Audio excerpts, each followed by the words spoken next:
2009 का पैसेज पहला। शिक्षा 2009 का पैसेज पहला नंबर है। शिक्षा शिक्षा मनुष्य को मस्तिष्क और देह का उचित प्रयोग करना सिखाती है। वह शिक्षा जो मानव को पाठ्य पुस्तकों के ज्ञान के अतिरिक्त कुछ गंभीर चिंतन न दे व्यर्थ है। यदि हमारी शिक्षा संस्कृत सभ्य सच्चरित्र और अच्छे नागरिक नहीं बना सकती तो उसमें क्या लाभ। सहृदय सच्चा परंतु अनपढ़ मजदूर उस स्नातक से कहीं अच्छा है जो निर्दय और चरित्रहीन है। संसार के सभी वैभव व सुख साधन भी मनुष्य को तब तक सुखी नहीं बना सकते जब तक कि मनुष्य को आत्मिक ज्ञान न हो। हमारे कुछ अधिकार और दायित्व भी हैं। शिक्षित व्यक्ति को उत्तरदायित्व का उतना ही ध्यान रखना चाहिए जितना कि अधिकारों का। उपयुक्त गद्यांश का भावार्थ अपने शब्दों में लिखिए। उपयुक्त गद्यांश के आधार पर अधिकार और दायित्व का विवेचन कीजिए।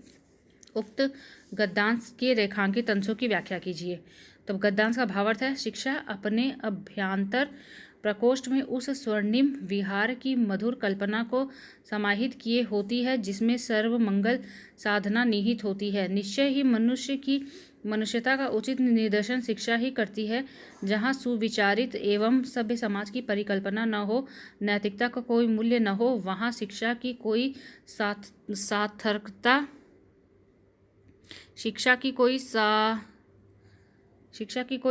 सार्थकता नहीं होती। परिकल्पना एवं जीवन का कोई मूल्य नहीं। उस समाज की शिक्षा धरी की धरी रह जाएगी। ऐसी शिक्षा मात्र सफ़ेद कागज पर कुछ काले अक्षर के सिवाय और कुछ नहीं।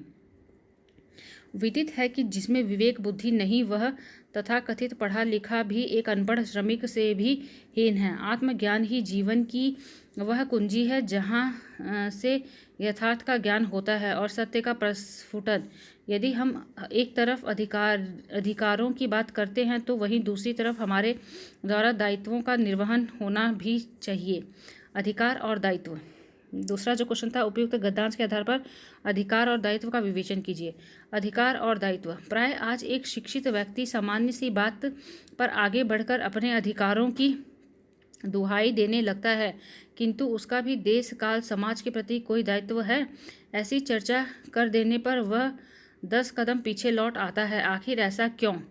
क्या शिक्षा का यही आशय है कि निज स्वार्थ साधना होती रहे और परहित चिंतन से कोई सरोकार नहीं। ऐसे शून्य एवं हृदयहीन समाज के बीच शिक्षा की क्या उपादेयता। शिक्षा के बीज तो जीवन की सार्थकता की कल्पना में परिवेष्टित है। निश्चय ही शिक्षा समाज के प्रति अपने उत्तरदायित्व का बोध कराती है एवं जीवन मूल्यों को परिलक्षित करती है।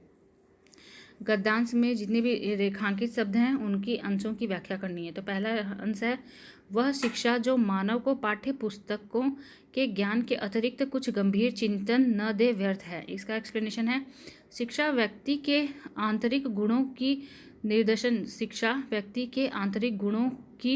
निर्देशक होती है। वह मनुष्यता का पाठ पढ़ाती है एवं जीवन की जीवंतता का बोध।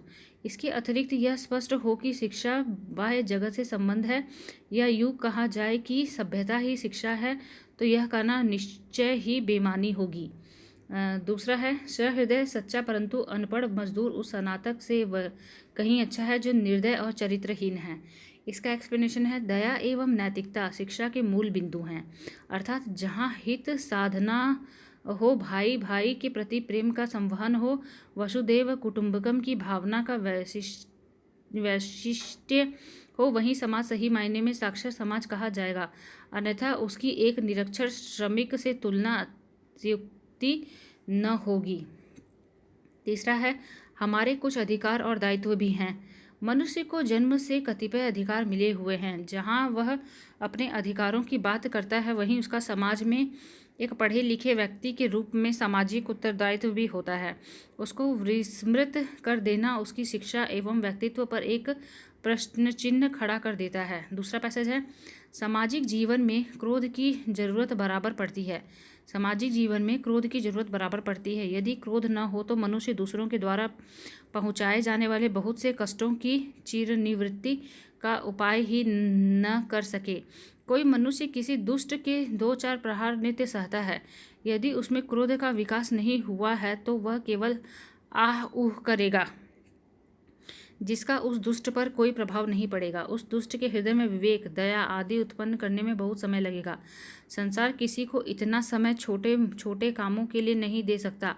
भयभीत होकर प्राणी अपनी रक्षा कभी कभी कर लेता है, पर समाज में इस प्रकार प्राप्त दुख निवृत्ति चिरस्थायिनी नहीं होती। हमारे कहने का अभिप्राय यह नहीं है कि क्रोध करने वाले के मन में सदा भावी कष्ट से बचने का उद्देश्य रहा करता है। कहने का अभिप्राय केवल इतना ही है कि चेतन सृष्टि के भीतर क्रोध का विधान इसलिए है। ऊपर लिखे गद्यांश का उचित शीर्षक लिखिए।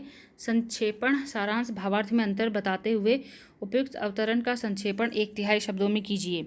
तो गद्यांश का उचित शीर्षक है क्रोध एवं आत्मरक्षा। क्रोध एवं आत्मरक्षा। संक्षेपण सारांश और भावार्थ में अंतर। किसी विस्तृत विवरण, सविस्तार व्याख्या, वक्तव्य, पत्र व्यवहार या लेख के तथ्यों और निर्देशों के ऐसे संयोजन को संक्षेपण कहते हैं जिसमें अप्रासंगिक, असंबद्ध, पुनरावृत्त, अनावश्यक बातों का त्याग और सभी अनिवार्य, उपयोगी और तथा मूल तथ्यों का प्रवाहपूर्ण संक्षिप्त संकलन हो।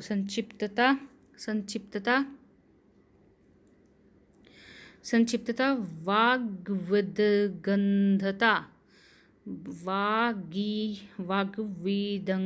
की आत्मा। Brevity is the soul of wit. संक्षेपण को अंग्रेजी में प्रेसी कहते हैं, जो एक फ्रेंच शब्द है। एक विद्वान ने प्रेसी की परिभाषा देते हुए कहा है कि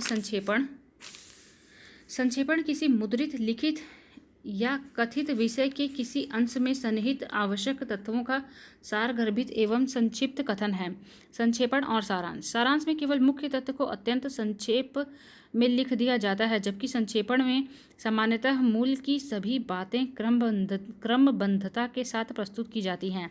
भावार्थ और संक्षेपण दोनों में भावों या विचारों की संक्षिप्तता रहती है, किंतु भावार्थ में जहाँ लेखन की कोई स्पष्ट सीमा रेखा नहीं होती, वहीं संक्षेपण सामान्यतः मूल अंश का 1/3 होता है। भावार्थ में मूल के मुख्य और गौण भाव दोनों रहते हैं, किंतु संक्षेपण में केवल मुख्य भाव ही रहता है। आशय और संक्षेपण।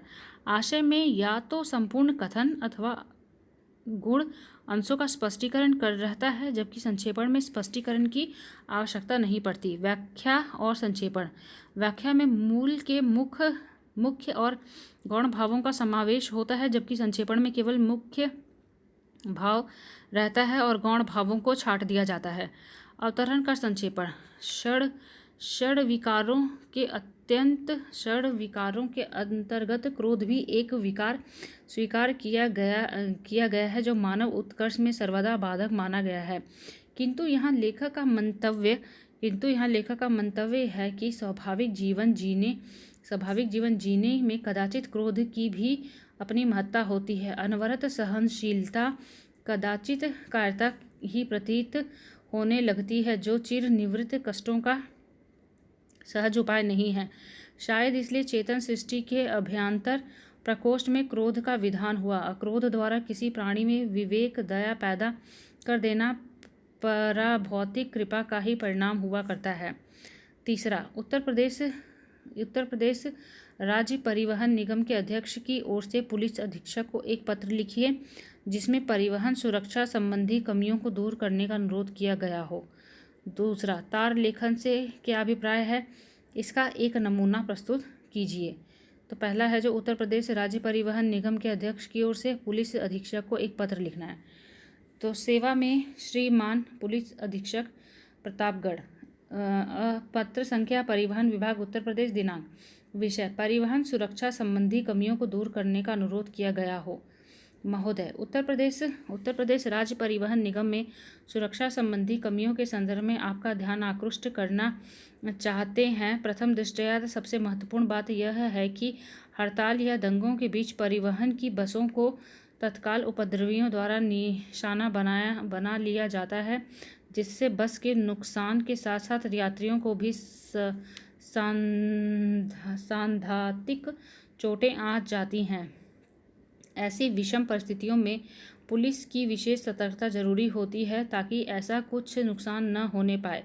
यही नहीं, कई बार परिवहन के कंडक्टर से उनके मनी बैग ही बस डकैती में लुटेरों द्वारा छीन लिए जाते हैं एवं यात्रियों को भी संकट का सामना करना पड़ता है। अतः एवं उक्त बिंदुओं पर विशेष ध्यान देकर समस्या को सुलझाने में परिवहन विभाग की मदद करने की कृपा करें। भवदीय क ख ग। ख। दूसरा क्वेश्चन है तार। तार कभी समाचार प्रेषण की द्रुतगामी व्यवस्था थी, पर अब टेलीफोन, टेलीप्रिंटर, फैक्स और सेल्युलर फ़ोन आ जाने के बाद इसका महत्व थोड़ा कम हुआ है।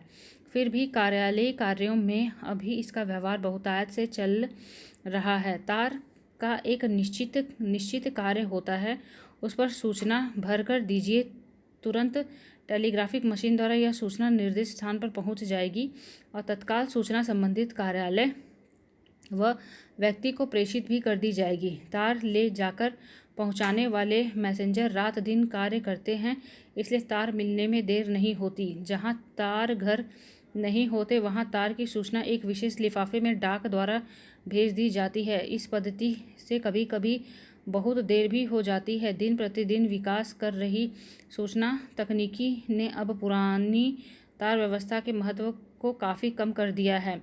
तार भेजने में जो सूचना लिखी जाती है उसके अक्षरों की गिनती तथा जहां सूचना भेजी जा रही है उस पते के अक्षरों की गिनती करके तार का मूल्य निर्धारित किया जाता है। अंग्रेजी से हिंदी में तार करने में कम पैसे लगते हैं। अंग्रेजी से हिंदी में तार करने में कम पैसे लगते हैं।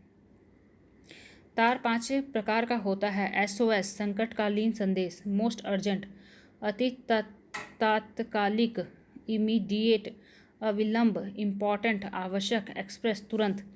तार के संबंध में कुछ नियम। तार जिस पते पर भेजना हो उसका कूट लिखें, क्योंकि उसका मूल्य देना होता है। तार विभाग ने हर कार्यालय का कूट या बीजांक बना रखा है। सूची देखकर इसे लिखें, जैसे मंडल प्रबंधक, पूर्वोत्तर रेलवे, गोरखपुर को तार करना है तो इसके कूट जैनेयर गोरखपुर का प्रयोग करें, तार सही जगह पहुंचेगा। तार के अंत में केवल पदनाम और कार्यालय का संक्षिप्त नाम रहता है। तार फॉर्म में नीचे खींची गई लाइन के बाद विस्तृत पता लिखें, ये गिनती में नहीं लिए जाते। राजकीय तार पर सर्विस स्टांप लगता है। राजकीय तार पर सर्विस स्टांप लगता है। तार की प्रतिलिपि सामान्य डाक द्वारा इसकी पुष्टि हेतु प्रेषित की जाती है। तार का नमूना। अविलंब, जिलाधिकारी, राजकीय तार, प्रतापगढ़। संदर्भ, इस कार्यालय का 20 जनवरी का पत्र। प्रत्युत्तर तुरंत दीजिए, मुख्य सचिव। तार के लिए नहीं, दिनांक 20 जुलाई 2009। संख्या, हस्ताक्षर क ख ग, मुख्य सचिव, उत्तर प्रदेश, लखनऊ। डाक प्रति पुष्टि के लिए प्रेषित। डाक प्रति पुष्टि के लिए प्रेषित। 2010 का पैसेज 1।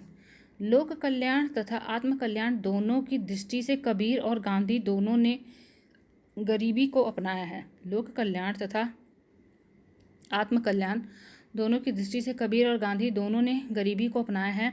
दैन्य गरीबी आध्यात्मिक जीवन की एक बहुत बड़ी आवश्यकता है। गोलमेज कॉन्फ्रेंस के दिनों में जिस समय गांधी जी लंदन में गरीबी पर व्याख्यान दे रहे थे, उस समय ऐसा जान पड़ता था मानो उनके मुंह से कबीर बोल रहे हैं। आध्यात्मिक अर्थ में अर्थ संकट का नाम गरीबी नहीं है, जो मनुष्य की इच्छा के विरुद्ध उसके ऊपर घहराती है। वह तो एक स्वयं आमंत्रित अवस्था है जिसमें मनुष्य अपने को शून्य में परिणत कर देता है। गरीबी में गर्व के बिना आत्म प्रतिष्ठा, मूर्खता के बिना सरलता और गुलामी के बिना विनय प्रतिष्ठित है। इस गरीबी में धन के प्रति एक मानसिक समस्मिति रहती है, जिसके संतोष और त्याग दो पक्ष हैं। कबीर और गांधी के समान दीन व अर्थाभाव से दुखी हो सकते हैं और न धनागम से भयभीत। धनाभाव से दुखी उसी को हो सकता है जो धन में ही सुख की अवस्थिति मानता है और जो जानता है कि आते हुए धन को नाव में भरे आते हुए पानी के समान दोनों हाथों से परोपकार के लिए उलीच देना चाहिए। वह धन के आने से भयभीत क्यों होने लगा। क उपयुक्त गद्यांश का भावार्थ अपने शब्दों में लिखिए। ख, आध्यात्मिक दृष्टि से गरीब क्या है, गरीबी क्या है, स्पष्ट कीजिए। ग, उपयुक्त गद्यांश के रेखांकित अंशों की व्याख्या कीजिए। गद्यांश का भावार्थ। दैन्य गरीबी व्यक्ति के आध्यात्मिक उत्कर्ष का एक महत्वपूर्ण अंग है। दैन्यता आध्यात्मिक अर्थों में सरलता, विनम्रता और सहजता का प्रतीक है। इस संदर्भ में गांधी का चिंतन कबीर के चिंतन से तादात्म्य रखता है। दोनों महापुरुषों ने लोक कल्याण और आत्म कल्याण की दृष्टि से गरीबी को स्वीकार किया, न कि भौतिक रूप में। ईसा मसीह ने कहा था कि जो दीन व विनम्र हैं, स्वर्ग का राज्य उन्हीं का है। लंदन के गोलमेज कॉन्फ्रेंस में महात्मा गांधी जी द्वारा गरीबी पर दिया जा रहा व्याख्यान मानव कबीर की वैचारिक सम्यता का ही उद्बोधन था। उन्होंने धन संकट को गरीबी की परिभाषा से नहीं माना। इस विषय पर उनका कहना था कि यह तो व्यक्ति की आमंत्रित अवस्था है। आध्यात्मिक धरातल पर गरीबी वह है जिसमें आत्म प्रतिष्ठा, विनय, सरलता हो। इस प्रकार की गरीबी में व्यक्ति में मानसिक समरूपता बनी रहती है। इसमें दो पक्ष सम्मिलित होते हैं, एक संतोष का तो दूसरा पक्ष त्याग का। धनाभाव में दुखी होना अर्थात धन में ही सुख की अवस्थिति स्वीकार करना, यह सामान्य पक्ष का लक्षण है। किंतु गांधी जी के शब्दों में धन की अनिवार्यता तो जन जन की सेवा करना ही है। आध्यात्मिक दृष्टि से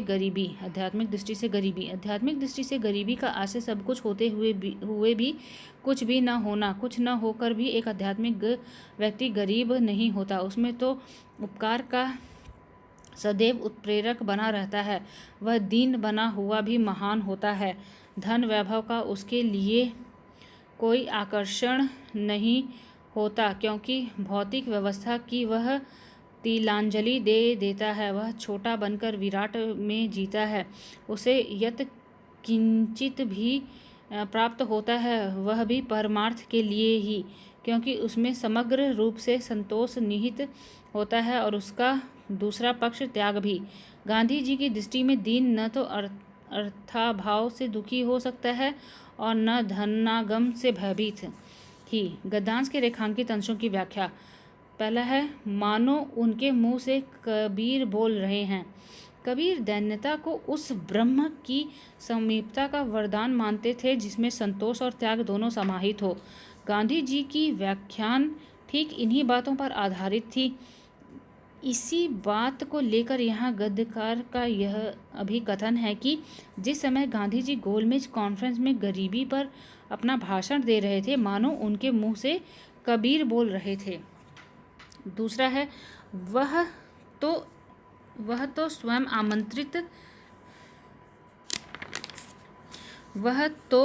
एक स्वयं आमंत्रित अवस्था है जिसमें मनुष्य अपने को शून्य में परिणित कर देता है। फिर से पढ़ देती हूँ। वह तो एक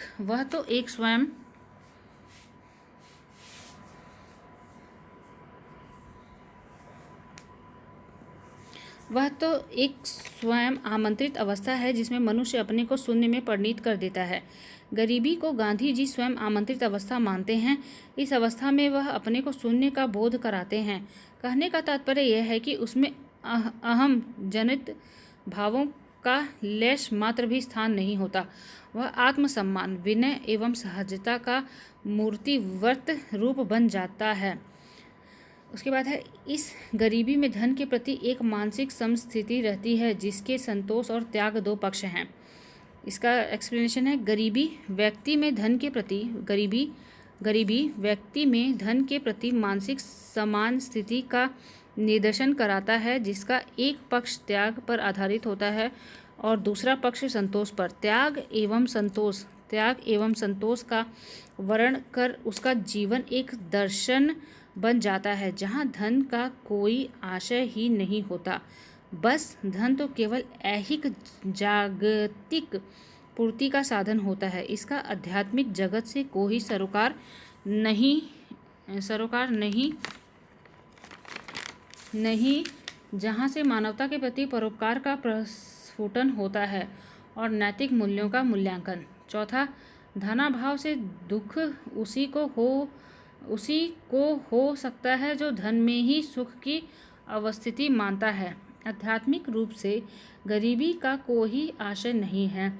धन के अभाव में दुखी होना धन के प्रति लिप्सा यानी तृष्णा को प्रदर्शित करता है। धनागम को ही सुख समझना दुख का कारण होता है, किंतु कातरता का वहाँ नामो निशान नहीं जहाँ धन के बीच सुख का संवरण न हो।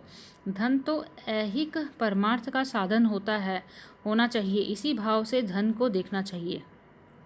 दूसरा पैसेज है, बाजारवाद का सबसे खतरनाक खेल है इंसानी अनुभूतियों का पूरी तरह हनन कर व्यक्ति को मशीन में परिवर्तित कर देना। आज चारों तरफ मशीनी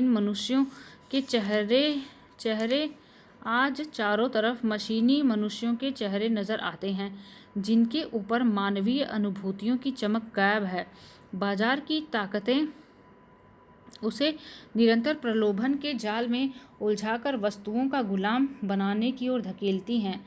इस तरह वे एक ऐसी सामूहिक मानसिकता का निर्माण करती हैं जिससे व्यक्ति और समाज अपनी मौलिक रूप से सोचने और सृजित करने की शक्ति खोता चला जाए।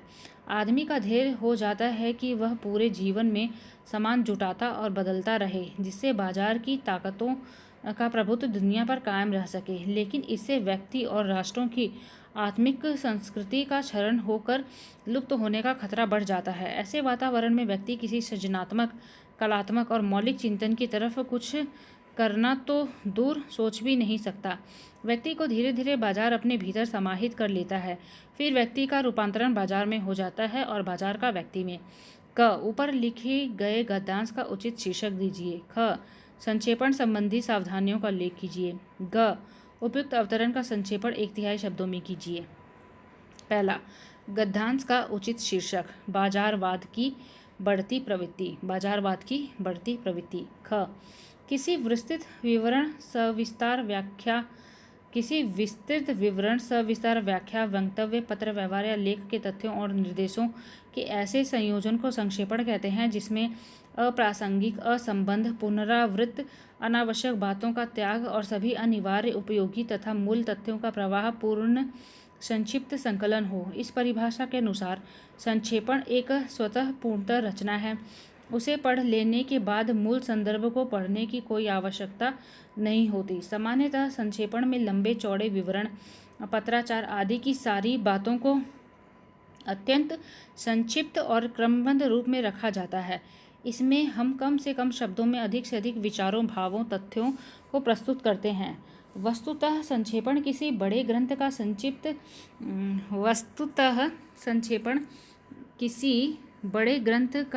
संक्षिप्त संस्करण, बड़ी मूर्ति का लघु अंकन और बड़े चित्र का छोटा चित्रण है। संक्षेपण करते समय निम्नलिखित सावधानियां रखनी चाहिए। मूल संदर्भ को ध्यानपूर्वक पढ़ें। जब तक उसका संपूर्ण भावार्थ स्पष्ट न हो जाए तब तक संक्षेपण लिखना आरंभ नहीं करना चाहिए। इसके लिए आवश्यक है कि मूल अवतरण कम से कम 3 बार पढ़ा जाए।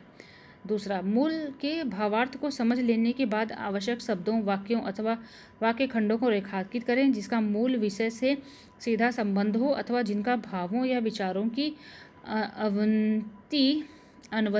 अन्विति में विशेष महत्व हो। इस प्रकार कोई भी तथ्य छूटने न पाएगा। संक्षेपण मूल संदर्भ का संक्षिप्त रूप है, इसलिए इस बात का ध्यान रखना चाहिए कि इसमें अपनी ओर से किसी तरह की टीका टिप्पणी अथवा आलोचन प्रत्यालोचन न हो। संक्षेपण को अंतिम रूप देने के पहले रेखांकित वाक्यों के आधार पर उसकी रूपरेखा तैयार करनी चाहिए। फिर उसमें उचित और आवश्यक संशोधन करना चाहिए। यहाँ एक बात ध्यान रखने की यह है कि मूल संदर्भ के विचारों की क्रम व्यवस्था में आवश्यक परिवर्तन किया जा सकता है। यह कोई आवश्यक नहीं है कि जिस क्रम में मूल लिखा गया है उसी क्रम में संक्षेपण भी लिखा जाए, लेकिन यह अत्यंत आवश्यक है कि उसमें विचारों का तारतम्य बना रहे। 5वां, उक्त रूपरेखा को अंतिम रूप देने से पहले उसे 1-2 बार ध्यान से पढ़ना चाहिए ताकि कोई भी आवश्यक विचार छूटने न पाए। जहाँ तक हो सके वह अत्यंत संक्षिप्त हो। यदि शब्द संख्या पहले से निर्धारित हो तो यह प्रयत्न करना चाहिए कि संक्षेपण में उस निर्देशन का पालन किया जाए। सामान्यतः उसे मूल संदर्भ का 1/3 होना चाहिए। संक्षेपण को व्याकरण के सामान्य नियमों के अनुसार एक क्रम में लिखना चाहिए। संक्षेपण के भावों और विचारों के अनुकूल एक संक्षिप्त शीर्षक दे देना चाहिए। शीर्षक ऐसा हो जो सभी तथ्यों को समेटने की क्षमता रखे। शीर्षक लघु और कम से कम शब्दों वाला होना चाहिए। बाजार। क्वेश्चन नंबर 2 का ग उपयुक्त अवतरण का संक्षेपण 1/3 शब्दों में कीजिए। बाजारवाद की अवधारणा ने आज मानव को यंत्रवत बनाकर रख दिया है। उसके चेहरे से मानवीय अनुभूतियां लुप्त हो चुकी हैं। वह प्रलोभन के जाल में अपने को आबद्ध कर गुलामी की जंजीरों से जकड़ लिया है। इस प्रवृत्ति ने उसकी मौलिक चिंतन एवं सृजनशीलता को हरास की स्थिति में पहुंचा दिया है। बाजारू प्रवृत्ति की ताकतों का परिणाम व्यक्ति एवं राष्ट्रों की आत्मिक संस्कृति के क्षरण का घोतक बन चुकी है। बाजारू ताकतों का प्रभुत्व ही उनका विचार बन चुका है। इससे स्पष्ट होता है कि व्यक्ति बाजार में और बाजार व्यक्ति में समाहित हो चुका है।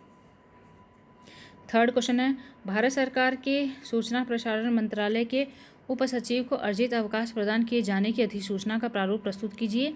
दूसरा है, अर्ध सरकारी पत्र के उद्देश्य और रचना शैली की विशेषताओं का उल्लेख करते हुए एक नमूना प्रस्तुत कीजिए। पहला है अधिसूचना अथवा विज्ञप्ति, नोटिफिकेशन। नियुक्तियों, सेवानिवृत्ति, अवकाश स्वीकृति, स्थानांतरण, नए नियमों, आदेशों तथा निधन आदि की सरकारी सूचना को अधिसूचना अथवा विज्ञप्ति कहते हैं। प्रायः यह सूचना गजट में प्रकाशित होती है। अधिसूचना राष्ट्रपति अथवा राज्यपाल के स्तर से जारी की गई मानी जाती है, अतः प्रेषक का उल्लेख नहीं होता। सूचना प्राप्त करने वाले अधिकारी अथवा कर्मचारी को पृष्ठांकन से एक प्रति भेज दी जाती है। आवश्यक हुआ तो अन्य विभागों को भी सूचित कर दिया जाता है। अधिसूचना संख्या 7566 श्री राघव प्रसाद IAS उप सचिव, सूचना प्रसारण मंत्रालय को 30 दिन का अर्जित अवकाश प्रदान किया जाता है, जो 20 जुलाई 2010 से लागू होगा। पद मुक्ति संख्या 75666 अवकाश की समाप्ति पर श्री राघव प्रसाद IAS उप सचिव, सूचना प्रसारण मंत्रालय की सेवाएं 18 अगस्त 2010 को स्वास्थ्य मंत्रालय को सौंप दी गई हैं। राधेश्याम, संयुक्त सचिव, भारत सरकार, संख्या 321352 सूचना प्रसारण मंत्रालय, अवकाश। उक्त अधिसूचना की अग्रिम प्रतिलिपियां निम्नलिखित को प्रेषित की गई हैं। सूचना प्रसारण अनुभाग को गजट में प्रकाशन के लिए अवस्थापना अधिकारी, सूचना प्रसारण मंत्रालय, श्री राघव प्रसाद IAS। ख, अर्ध सरकारी पत्र का उद्देश्य। अर्ध सरकारी पत्र का प्रयोग विभिन्न सरकारी अधिकारियों के बीच होता है। यह किसी भी अधिकारी के पास उसके व्यक्तिगत नाम से भेजा जाता है। गैर सरकारी व्यक्तियों के पास भेजे जाने पर उसे सरकारी पत्र नहीं कहा जाएगा। इस प्रकार के पत्र का मूल उद्देश्य अधिकारियों की व्यक्तिगत सम्मति जानना या किसी विषय की जानकारी या सूचना पाने या किसी विचार विमर्श का आदान प्रदान होता है। इसमें किसी अधिकारी का व्यक्तिगत ध्यान किसी खास मामले की ओर आकृष्ट किया जाता है, जिसकी क्रियान्वित में विलंब हो गया हो या अनुस्मारक रिमाइंडर भेजने पर भी उचित उत्तर समय पर नहीं मिला हो। रचना शैली अर्धशासकीय पत्र एक वचन उत्तम पुरुष में मित्रतापूर्वक भाषा में लिखा जाता है। संबोधन के लिए प्रिय लिखा जाता है। पत्र के अंत में स्वनिर्देश के लिए आपका विश्वास भाजन योर फेथफुली के स्थान पर आपका सद्भावी लिखा जाता है, इसमें प्रेषक अधिकारी केवल अपना हस्ताक्षर करता है, पद का उल्लेख नहीं करता। अर्धशासकीय पत्र का नमूना। अर्धशासकीय संख्या 340/7/95 अ, भारत सरकार, गृह मंत्रालय, नई दिल्ली, दिनांक 7/5/2009। प्रिय मोहन जी, आपके पत्र संख्या 3/7/95 दिनांक 20/4/2009 ईस्वी के उत्तर में मैं आपके सम्मुख 2 सुझाव प्रस्तुत करता हूँ। अब हिंदी कक्षाओं का प्रारंभ हुए 6 महीने हो चुके हैं और इन कक्षाओं के लिए नियत पाठ्यक्रम लगभग पूरा हो चुका है। अतः अगले महीने के प्रारंभ में परीक्षाएं लेने का प्रबंध किया जाए। हिंदी पढ़ने वाले विद्यार्थियों को प्रोत्साहित करने के लिए अच्छे अंक लेकर उत्तीर्ण होने वाले कर्मचारियों को नकद पुरस्कार देने की व्यवस्था की जाए। इस वाक्य पर विचार करने के लिए 25/5/2009 को संपर्क अफसरों की एक सभा मेरे कमरे में ठीक 5 बजे सायंकाल होगी। आपसे अनुरोध है कि आप उसमें उपस्थित होकर अपने विचार प्रस्तुत करें। श्री राम दिनेश वर्मा, उप सचिव, शिक्षा मंत्रालय, नई दिल्ली। आपका सद्भावी, दाईं तरफ क ख ग।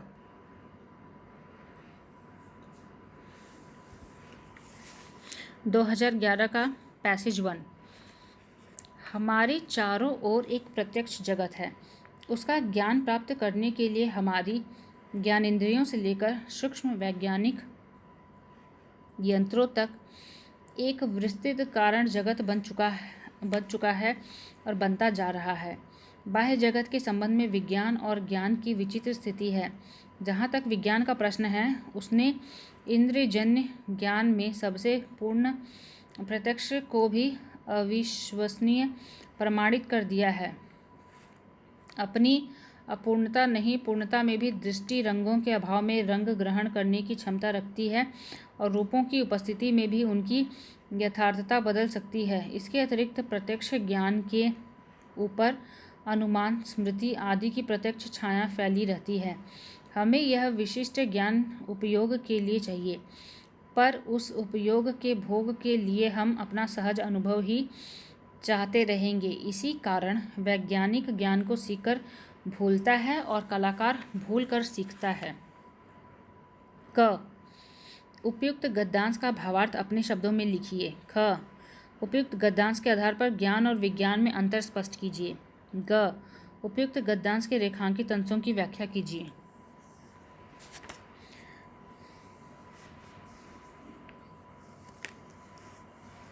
गद्यांश का भावार्थ। क। बाह्य जगत के ज्ञान के लिए मनुष्य अपनी ज्ञानेंद्रियों एवं वैज्ञानिक यंत्रों का सहयोग लेता है। यदि प्रकृति कार्य है तो हम कारण हैं। इसी दृष्टि से हमारा जगत को जानने का प्रयास अथवा प्रकृति की छानबीन और भी उलझ जाती है। यदि इंद्रियजन्य ज्ञान की बात की जाए तो ज्ञान के साधन के रूप में प्रत्यक्ष को सबसे सबल प्रमाण माना गया है। अन्य प्रमाण, अनुमान, स्मृति भी उस पर आधारित हैं, किंतु विज्ञान इंद्रियजन्य प्रत्यक्ष प्रमाण को भी संदिग्ध मानता है। प्रत्यक्ष आधारभूत प्रमाण है, अनुमान और स्मृति भी उस पर आश्रित है। विज्ञान का उपयोग मनुष्य अपने उपयोग के लिए करना चाहते हैं, किंतु अतीन्द्रिय वैज्ञानिक ज्ञान व्यवहारिक नहीं है। यही कारण है कि आज विज्ञान की असीमित ऊंचाई के बावजूद मनुष्य अपने सहज जीवन से वंचित है। दूसरी ओर कलाकार चूँकि अपनी कला में हर क्षण इंद्रियजन्य अनुभव से जुड़ा होता है, अतः उसकी कला सहज बोधगम्य होती है। वह प्रत्यक्ष से परे होती नहीं, अतः मनुष्य के लिए सहज ही अनुभवजन्य होती है। वैज्ञानिक के लिए यह जानना आवश्यक है कि विज्ञान मनुष्य के लिए है, न कि मनुष्य विज्ञान के लिए। अन्यथा इंद्रियातीत वैज्ञानिक ज्ञान मनुष्य के लिए अनुपयोगी ही रहेगा। ज्ञान और विज्ञान में अंतर। ख। यदि इंद्रजन्य ज्ञान की बात की जाए तो ज्ञान के साधन के रूप में प्रत्यक्ष को सबसे सबल प्रमाण माना गया है। अन्य प्रमाण, अनुमान, स्मृति भी उसी पर आधारित हैं, किंतु विज्ञान इंद्रजन्य प्रत्यक्ष प्रमाण को भी संदिग्ध साबित करता है और सत्य को प्रत्यक्ष की सीमा से भी परे बताता है। विज्ञान का उपयोग मनुष्य अपने उपयोग के लिए करना चाहता है, किंतु अतीन्द्रिय वैज्ञानिक ज्ञान अव्यावहारिक नहीं है। यही कारण है कि आज विज्ञान की असीमित ऊंचाई के बावजूद मनुष्य अपने सहज जीवन से वंचित है। वैज्ञानिक ज्ञान यदि सहज अनुभवजन्य नहीं होगा तो वह मानवीय संवेदना से दूर होगा।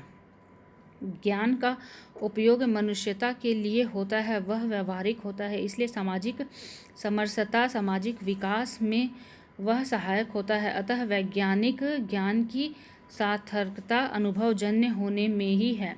गद्यांश के रेखांकित अंशों की व्याख्या। उसका ज्ञान प्राप्त करने के लिए हमारी ज्ञानेंद्रियों से लेकर सूक्ष्म वैज्ञानिक यंत्रों तक एक विस्तृत कारण जगत बन चुका है और बनता जा रहा है। बाह्य जगत के संबंध में विज्ञान और ज्ञान की विचित्र स्थिति है। जहाँ तक विज्ञान का प्रश्न है, उसने इंद्रियजन्य ज्ञान में सबसे पूर्ण प्रत्यक्ष को भी अविश्वसनीय प्रमाणित कर दिया है। तो इसका एक्सप्लेनेशन है, बाह्य जगत के ज्ञान के लिए मनुष्य अपनी ज्ञानेंद्रियों अथवा अन्य वैज्ञानिक उपकरणों का सहयोग लेता है। चूँकि हम तथा हमारे वैज्ञानिक यंत्र भी समष्टि रूपी बाह्य जगत के अंग हैं। यदि प्रकृति कार्य है तो हम कारण हैं। यदि बाह्य जगत अंगी है तो हम अंग हैं। जगत अंशी है तो हम अंश हैं। इस दृष्टि से हमारा जगत को जानने का प्रयास अथवा प्रकृति की छानबीन और भी उलझ जाती है। यदि इंद्रियजन्य ज्ञान की बात की जाए तो ज्ञान के साधन के रूप में प्रत्यक्ष को सबसे सबल प्रमाण माना गया है। अन्य प्रमाण अनुमान स्मृति भी उसी पर आधारित हैं, किंतु विज्ञान इंद्रियजन्य प्रत्यक्ष प्रमाण को भी संदिग्ध साबित करता है और सत्य को प्रत्यक्ष की सीमा से भी परे बताता है। प्रत्यक्ष ज्ञान के ऊपर अनुमान स्मृति आदि की प्रत्यक्ष छाया फैली रहती है। प्रत्यक्ष आधारभूत प्रमाण है, अनुमान और स्मृति भी उसी पर आश्रित है। ज्ञान के साधन के रूप में अनुमान व्याप्ति पर निर्भर है और व्याप्ति प्रत्यक्ष की अपेक्षा रखती है। बिना प्रत्यक्ष के अनुमान संभव नहीं है। और जब स्मृति की बात की जाए तो प्रत्यक्ष की ही स्मृति रहती है। वैज्ञानिक ज्ञान को सीखकर भूलता है और कलाकार भूलकर सीखता है। वैज्ञानिक यांत्रिक ज्ञान प्राप्त करके स्वसंवेद ज्ञान जैसे प्रत्यक्ष को अप्रमाणित सिद्ध करता है, अतः वह संवेदनहीन हो जाता है। उपकरणिक ज्ञान के आगे वह इंद्रियजन्य ज्ञान को बौना समझता है। वह भूल जाता है कि असंदिग्ध इंद्रिय प्रत्यक्ष ज्ञान के द्वारा ही वह नवजात शिशु से लेकर वर्तमान जीवन तक विकास कर सका है। दूसरी ओर कलाकार चूंकि अपनी कला में हर क्षण इंद्रियजन्य अनुभव से जुड़ा होता है, अतः उसकी कला सहज बोधगम्य होती है। वह प्रत्यक्ष से परे तो होती नहीं, अतः मनुष्य के लिए सहज ही अनुभवजन्य होती है। वैज्ञानिक के लिए यह जानना आवश्यक है कि विज्ञान मनुष्य के लिए है, न कि मनुष्य विज्ञान के लिए। अन्यथा इंद्रियातीत वैज्ञानिक ज्ञान मनुष्य के लिए अनुपयोगी ही रहेगा। दूसरा पैसेज है, मार्क्स मानव की आत्मचेतना को सबसे बड़ा देवता मानता है। मार्क्स मानव की आत्मचेतना को सबसे बड़ा देवता मानता है। उसका कहना है कि मनुष्य धर्म को बनाता है, न कि धर्म मनुष्य को। मानवेतर परम पुरुष की कल्पना मनुष्य के ख्याल और वहम का नतीजा है। उसमें वास्तविकता कुछ नहीं है। जितना ही अधिक मनुष्य ईश्वर को गुणों से विभूषित करता है, उतना ही अधिक वह अपने को खंडित और विकलित मानता है। मानव की परिपूर्णता में धर्म बाधक है। परलोक की सुंदर कल्पना कर धर्म अपनी आज की जिम्मेदारियों से बरी हो जाता है। धर्म आज रूढ़ियों और स्थिर स्वार्थ का समर्थक है। उसके अनुसार वर्तमान सामाजिक व्यवस्था ईश्वरकृत है, इसलिए वह सदा के लिए अपरिवर्तनशील है। धर्म वर्तमान को सुरक्षित रखना चाहता है और परमेश्वर की कल्पना कर मनुष्य को दुर्बल बना देता है। उसमें आत्मविश्वास नहीं उत्पन्न होने देता। जीवन की ठोस हकीकत से उसको अलग कर वहम की काल्पनिक दुनिया में नचाता है। धर्म के बोझ के तले मानव दबा रहता है। समाजवाद धर्म की मीमांसा कर धर्म की कैद में मनुष्य को छुटकारा दिलाता है, मानवता के गौरव को बढ़ाता है तथा वर्ग संघर्ष से समाज को अक्षुण्ण रखता है। ऊपर लिखे गए गद्यांश का उचित शीर्षक दीजिए। संक्षेपण की विशेषताएं बताइए। संक्षेपण एवं सारांश के अंतर बताते हुए उपयुक्त अवतरण का संक्षेपण 1/3 शब्दों में कीजिए। गद्यांश का उचित शीर्षक है धर्म और मानवता। गद्यांश का उचित शीर्षक है धर्म और मानवता। ख, किसी विस्तृत विवरण, सविस्तार व्याख्या, वक्तव्य, पत्र, व्यवहार या लेख के तथ्यों और निर्देशों के ऐसे संयोजन को संक्षेपण कहते हैं जिसमें अप्रासंगिक, असंबद्ध, पुनरावृत्त, अनावश्यक बातों का त्याग, सभी अनिवार्य, उपयोगी और मूल तथ्यों का प्रवाहपूर्ण संक्षिप्त संकलन हो। इस परिभाषा के अनुसार संक्षेपण एक स्वतः पूर्णतः रचना है। उसे पढ़ लेने के बाद मूल संदर्भ को पढ़ने की कोई आवश्यकता नहीं रह जाती। सामान्यतः संक्षेपण में लंबे चौड़े विवरण, पत्राचार आदि की सारी बातों को अत्यंत संक्षिप्त और क्रमबद्ध रूप में रखा जाता है। वस्तुतः संक्षेपण किसी बड़े ग्रंथ का संक्षिप्त संस्करण, बड़ी मूर्ति का लघु अंकन और बड़े चित्र का छोटा चित्रण है। इसमें मूल की कोई भी आवश्यक बात छूटने नहीं पाती। अनावश्यक बातें छांटकर निकाल दी जाती हैं और मूल बातें रख ली जाती हैं। संक्षेपण की निम्नलिखित विशेषताएं हैं: पूर्णता, संक्षिप्तता, स्पष्टता, भाषा की सरलता, शुद्धता। तो पहला है पूर्णता।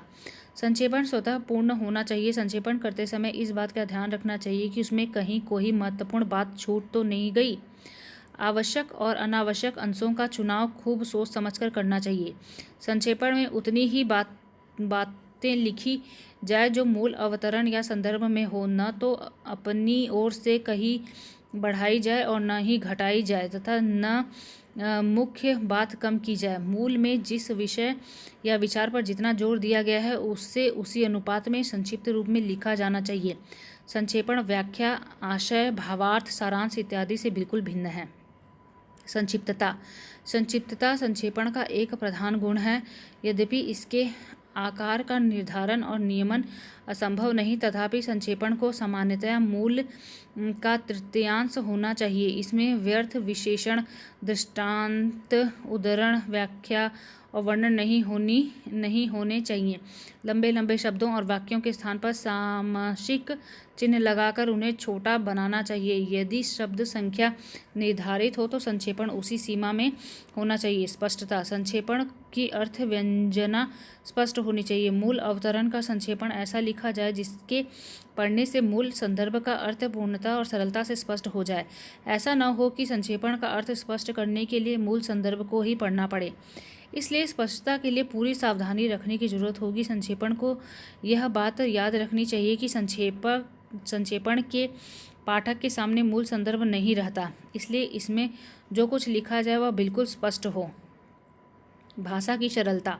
संक्षेपण के लिए यह बहुत जरूरी है कि उसकी भाषा सरल और परिष्कृत हो। क्लिष्ट और समास बहुलक भाषा का प्रयोग नहीं होना चाहिए। भाषा को किसी भी हालात में अलंकृत नहीं होना चाहिए। जो कुछ लिखा जाए वह साफ साफ हो, उसमें किसी तरह का चमत्कार या घुमाव फिराव लाने की कोशिश न की जाए। इसलिए संक्षेपण की भाषा सुस्पष्ट और आडंबरहीन होनी चाहिए, तभी उसमें सरलता आ सकेगी। शुद्धता। संक्षेपण में भाव और भाषा की शुद्धता होनी चाहिए।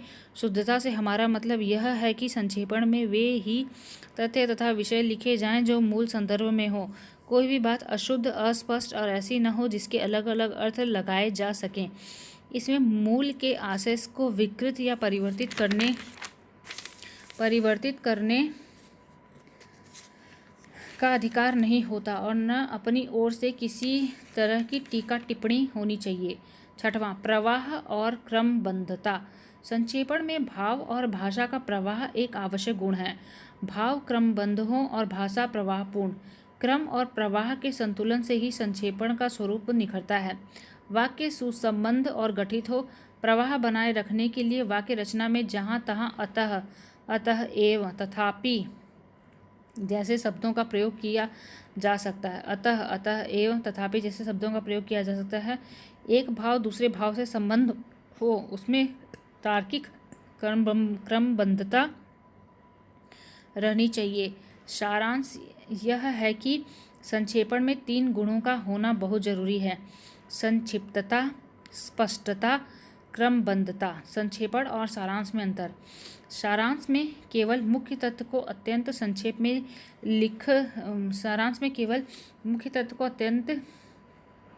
में लिख दिया जाता है, जबकि संक्षेपण में सामान्यतः मूल के सभी बातें क्रमबद्धता के साथ प्रस्तुत की जाती हैं। आशय और संक्षेपण। आशय में या तो संपूर्ण कथन अथवा गुण अंशों का स्पष्टीकरण रहता है, जबकि संक्षेपण में स्पष्टीकरण की आवश्यकता नहीं पड़ती। व्याख्या और संक्षेपण। व्याख्या में मूल के मुख्य और गौण भावों का समावेश होता है, जबकि संक्षेपण में केवल मुख्य भाव रहता है और गौण भावों को छांट दिया जाता है। भावार्थ और संक्षेपण। दोनों में भावों या विचारों की संक्षिप्तता रहती है, किंतु भावार्थ में जहाँ लेखन की कोई स्पष्ट सीमा रेखा नहीं होती, वहीं संक्षेपण सामान्यतः मूल अंश का 1/3 होता है। भावार्थ में मूल के मुख्य और गौण भाव दोनों रहते हैं, किंतु संक्षेपण में केवल मुख्य भाव ही रहता है। मार्क्स मनुष्य की आत्मचेतना को सबसे बड़ा देवता बताता है। उसके अनुसार मनुष्य धर्म को बनाता है, न कि धर्म मनुष्य को। ईश्वर की कल्पना मानव के विचार का नतीजा है। मनुष्य जितना ही अधिक ईश्वर को विभूषित करता है, वह उतना ही अपने को खंडित और विकलित करता है। मनुष्य के विकास में धर्म बाधक है। धर्म रूढ़िवाद और स्वार्थवाद का पोषक है। धर्म आधुनिकता को सुरक्षित रखता है और ईश्वर की कल्पना कर मनुष्य को कमज़ोर बना देता है।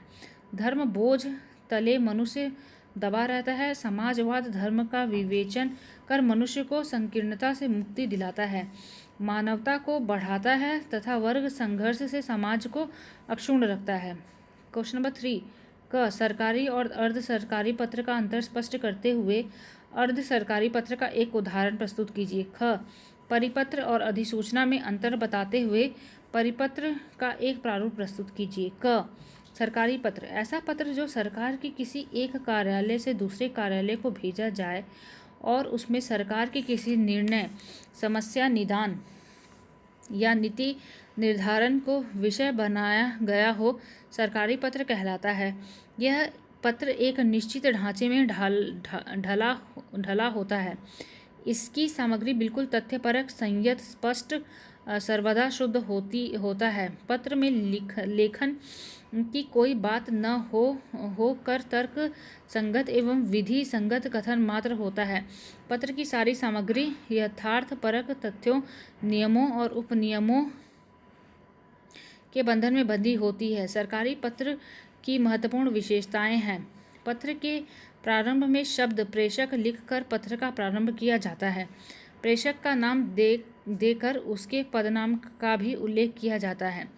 जिसे पत्र भेजा जा रहा है उसके पदनाम को लिखने के पूर्व शब्द सेवा में लिखा जाता है। तत्पश्चात जिसे पत्र भेजा जा रहा है उसके पदनाम का उल्लेख करते हुए उसे उस शहर, कस्बा, गांव का भी उल्लेख करना आवश्यक होता है। अन्यथा लिफाफे में पत्र भेजते समय स्टेशन, शहर आदि का उल्लेख न हो पाने से पत्र यथास्थान न जा सकेगा। 5वां, पत्र के हाशिए में उस विभाग के अनुभाग का उल्लेख हो जाना आवश्यक है ताकि पत्र गंतव्य स्थान पर जाकर पाठक को तुरंत इंगित कर दे कि किस विभाग के किस अनुभाग से पत्र आया है। 6वां, पत्र में विषय शब्द लिखकर संक्षेप में उस विषय का उल्लेख भी किया जाता है। विषय वस्तु का उल्लेख पत्र में है। 7वां, तत्पश्चात शब्द महोदय, महोदया जैसी भी स्थिति हो प्रयुक्त करके ही पत्रारंभ किया जाता है। 8वां, विषय का उल्लेख ऊपर हो जाने की स्थिति में पत्र प्रारंभ करते समय उपयुक्त विषयक या उपयुक्त विषय पर शब्दों का उल्लेख करते हुए पत्र प्रारंभ करना अच्छा माना जाता है। 9वां, कभी कभी मूल पत्र पर हस्ताक्षरकर्ता मुख्य सचिव, सचिव, विशेष सचिव, संयुक्त आदि हुआ करते हैं। ऐसे में पृष्ठांकन नीचे के किसी अधिकारी द्वारा भी हस्ताक्षरित करके भेज दिया जाता है। 10वां, शासन के पत्रों में प्रारंभ में लिखा जाता है कि मुझे यह कहने का निर्देश हुआ है, जैसा कि ऊपर कहा गया है। पत्र अक्सर लंबे हो जाने की स्थिति में यह अवश्य ध्यान में रहे कि बार बार एवं कई स्थानों पर रेखांकित शब्दों की पुनरावृत्ति न हो। अर्धशासकीय पत्र, जब एक कार्यालय से एक अधिकारी किसी दूसरे कार्यालय के किसी अन्य अधिकारी को व्यक्तिगत रूप से किंतु सरकारी कार्य के निमित्त ही पत्र लिखकर उक्त अधिकारी का विशेष ध्यान संबंधित विषय की ओर आकर्षित करता है तो ऐसे पत्र अर्धशासकीय पत्र कहा जाता है। अर्ध सरकारी पत्र की निम्नलिखित विशेषताएं हैं। पहला, सरकारी कार्य के संदर्भ में एक अधिकारी दूसरे अधिकारी को किसी तथ्य की ओर ध्यान दिलाने, आपस में सलाह मशविरा करने तथा स्पष्टीकरण एवं सूचनाओं का आदान प्रदान करने के लिए अर्ध सरकारी पत्र लिखता है। दूसरा, कार्य सरकारी होते हुए भी पत्र का स्वरूप व्यक्तिगत होता है। उसमें उत्तम पुरुष और मध्यम पुरुष शैली अपनाई जाती है। तीसरा, कभी कभी यह पत्र गोपनीय भी होता है। चौथा, कुछ कार्यालयों में अर्ध सरकारी पत्रों हेतु छपे पैड होते हैं। 5वां, अर्ध सरकारी पत्रों में मुझे कहने का निर्देश हुआ है, आदेश हुआ है आदि औपचारिक वाक्य नहीं लिखे जाते हैं। ये पत्र नितांत आत्मीय ढंग से लिखे गए सरकारी पत्र होते हैं। 6वां, अपने श्रेष्ठ अधिकारी को अर्ध सरकारी पत्र नहीं भेजा जाता। यह प्रायः समान स्तर के अधिकारी को ही लिखा जाता है। 7वां, इन पत्रों के प्रारंभिक वाक्य निम्नलिखित प्रकार के होते हैं। मुझे आपको यह सूचित करना है कि dash dash dash dash dash dash आपसे निवेदन है डैश डैश डैश। आपका ध्यान डैश डैश डैश की ओर आकर्षित करते हुए मुझे यह निवेदन करने की अपेक्षा की गई है कि डैश डैश डैश। 8वां, मुझे आपसे यह करने का अनुरोध करने की अपेक्षा की गई है कि डैश डैश डैश। 9वां, कृपया इस कार्यालय के पत्र संख्या डैश दिनांक डैश का अवलोकन करें। अर्ध सरकारी पत्र का उदाहरण, अर्ध सरकारी संख्या फ 125/5/2010 क भारत सरकार गृह मंत्रालय नई दिल्ली दिनांक 25 अप्रैल 2010 ईस्वी। प्रिय नरेंद्र जी, आपके पत्र संख्या फ 5/4/2010 दिनांक 8 अप्रैल 2010 ई के उत्तर में मैं आपके सम्मुख 2 सुझाव प्रस्तुत करता हूँ। पहला, अब हिंदी कक्षाओं का प्रारंभ हुए 6 महीने हो चुके हैं और इन कक्षाओं के लिए नियत पाठ्यक्रम लगभग समाप्त हो चुका है, अतः अगले महीने के आरंभ में परीक्षाएं लेने का प्रबंध किया जाए। दूसरा, हिंदी पढ़ने वाले विद्यार्थियों को प्रोत्साहित करने के लिए अच्छे अंक लेकर उत्तीर्ण होने वाले कर्मचारियों को नकद पुरस्कार देने की व्यवस्था की जाए। इस वाक्य पर विचार करने के लिए 7 मई 2010 ईस्वी को संपर्क अफसरों की एक सभा मेरे कमरे क्रमांक 48 नॉर्थ ब्लॉक में ठीक 4 बजे सायंकाल होगी। आपसे अनुरोध है कि आप उसमें उपस्थित होकर अपने विचार प्रस्तुत करें। आपका सद्भावी राम नरेश। श्री अशोक कुमार, उप सचिव, शिक्षा मंत्रालय, नई दिल्ली। परिपत्र सर्कुलर, जब कोई सरकारी पत्र, कार्यालय ज्ञापन या ज्ञापन एक साथ अनेक प्रेषितियों को भेजा जा रहा हो तब उसे परिपत्र कहा जाता है। स्पष्ट है कि आवश्यकता अनुसार परिपत्र, सरकारी पत्र, कार्यालय ज्ञापन या ज्ञापन तीनों रूपों में लिखा जाता है। यदि सभी राज्य सरकारों को कोई एक सरकारी पत्र भेजा गया हो तो उसे परिपत्र कहा जाएगा। यदि कोई कार्यालय ज्ञापन भारत सरकार के सभी मंत्रालयों को भेजा जा रहा हो तो वह भी परिपत्र होगा। इसी प्रकार यदि कोई ज्ञापन किसी मंत्रालय के सभी अनुभागों, अफसरों या संलग्नक और अधीनस्थ कार्यालय के नाम भेजा जा रहा हो तो वह भी परिपत्र कहलाएगा। परिपत्र की निम्नलिखित विशेषताएं होती हैं।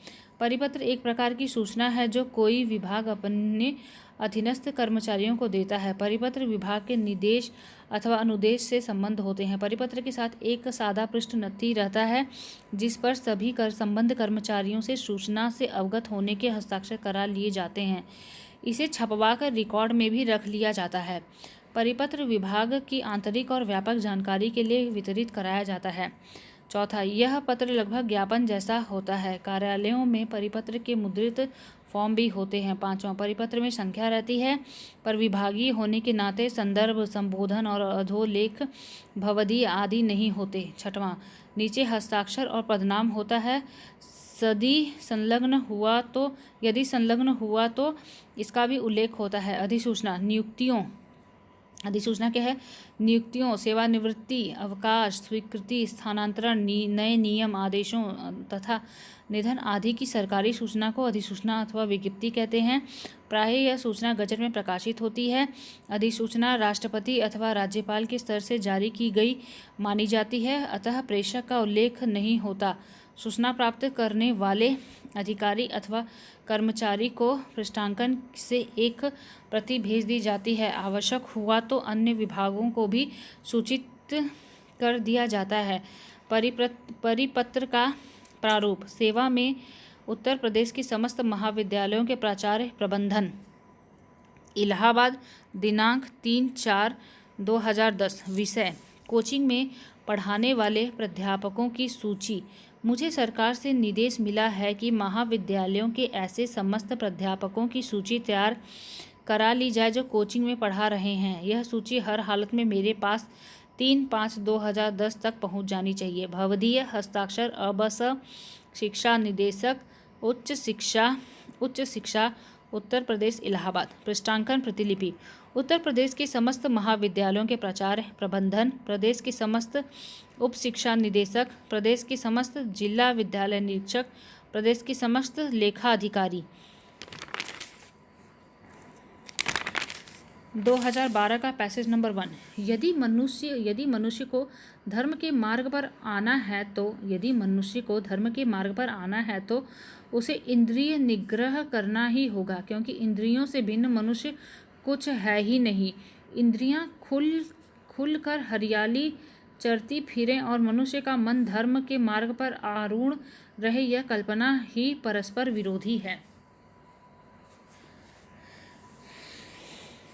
या तो वह इंद्रियों की दास्ता स्वीकार कर ले और जिधर जिधर इंद्रियां जाने को कहें उधर उधर भागता फिरे, अथवा इंद्रियों को वश में लाकर वह धर्म के पालन में तत्पर हो। इंद्रियों की उल्लंघनता पशु धर्म है।